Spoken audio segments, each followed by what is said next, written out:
तो यहाँ पर देखेंगे हम क्लास 10th एनसीईआरटी का मैथ, और एनसीईआरटी मैथ में हमारे पास एक्सरसाइज जो है वो 6.2 है, और 6.2 में हम दूसरे नंबर के उदाहरण के बारे में हम बात करने के लिए जा रहे हैं। दूसरे नंबर का उदाहरण क्या है और कैसे कर सकते हैं, आ जाओ। दिया हुआ ABCD एक समलंब है जिसमें AB समांतर DC है। तो जो बातें सबसे पहले दिया हुआ है ना उसको हम नोट कर लेते हैं। क्या दिया है देखो जरा, दिया हुआ क्या है कि ABCD एक समलंब है, ABCD एक समलंब है, पहली बात तो ये दिया हुआ है। चलो बहुत बढ़िया। जिसमें क्या दिया हुआ है कि AB समांतर है DC, AB समांतर DC है, और समांतर भुजाओं AD और BC पर क्रमशः बिंदु E और F है। ये तो है ही। EF तक भुजा AB के समांतर। अच्छा ये भी दिया हुआ है, देखिए EF भुजा AB के समांतर है, EF भुजा AB के समांतर है, यानी ये वाली भुजा इस भुजा के समांतर है। तो हमको सिद्ध क्या करना है,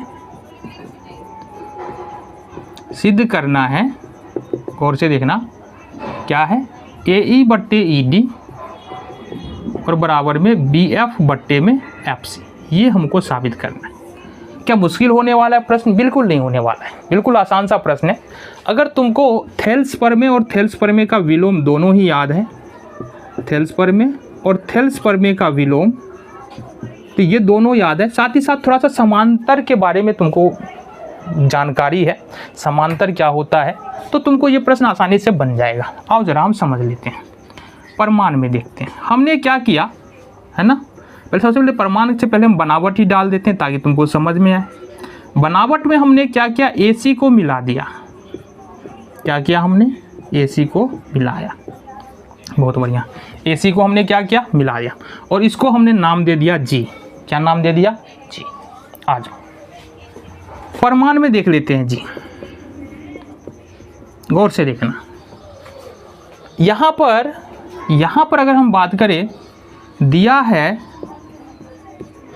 कि AB समांतर CD, पहली बात ये दिया हुआ है, तथा AB समांतर, यहाँ पर देखो ना, AB समांतर CD दिया है तथा EF समांतर AB दिया है।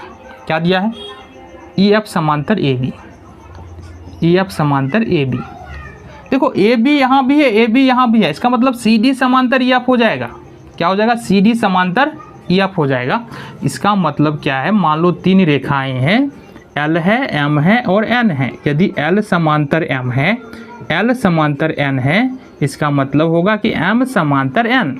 यदि ये इसके समांतर है, ये इसके समांतर है, इसका मतलब ये इसके समांतर होगा।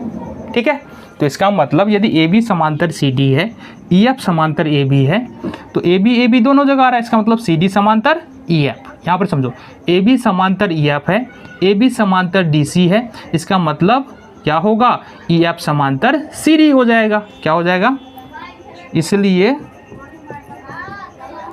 EF समांतर CD हो जाएगा। अब अगर EF समांतर CD है, इसका मतलब EG समांतर DC हो जाएगा, या CD बोलो।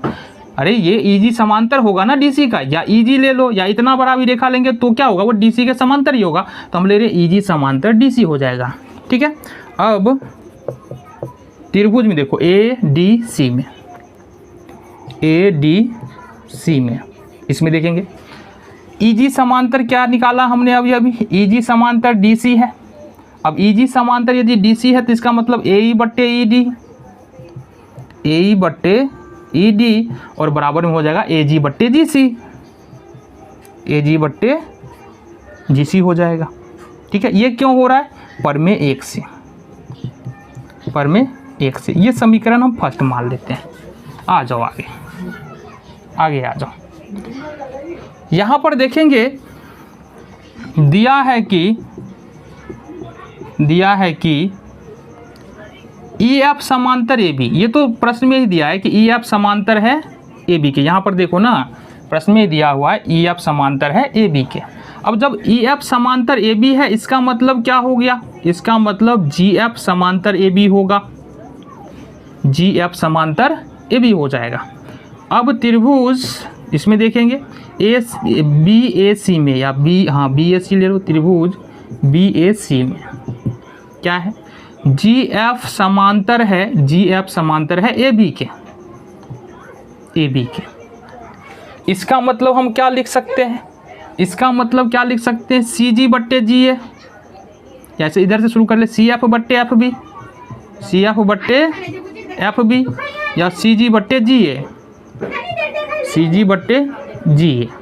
या अब इसको उलट दे तो क्या हो जाएगा, इसको उलट दे तो ये हो जाएगा हमारा एफ बी बट्टे सी एफ बराबर में जी ए बट्टे सी जी, जी ए बट्टे सी जी। इसको मानेंगे हम समीकरण 2, समीकरण 2। एक बात हमको बता दो, ए जी बट्टे जी सी और ए जी बट्टे जी सी दोनों ही समीकरण 1 में भी है और 2 में भी है। इसका मतलब क्या होगा, समीकरण 1 और 2 से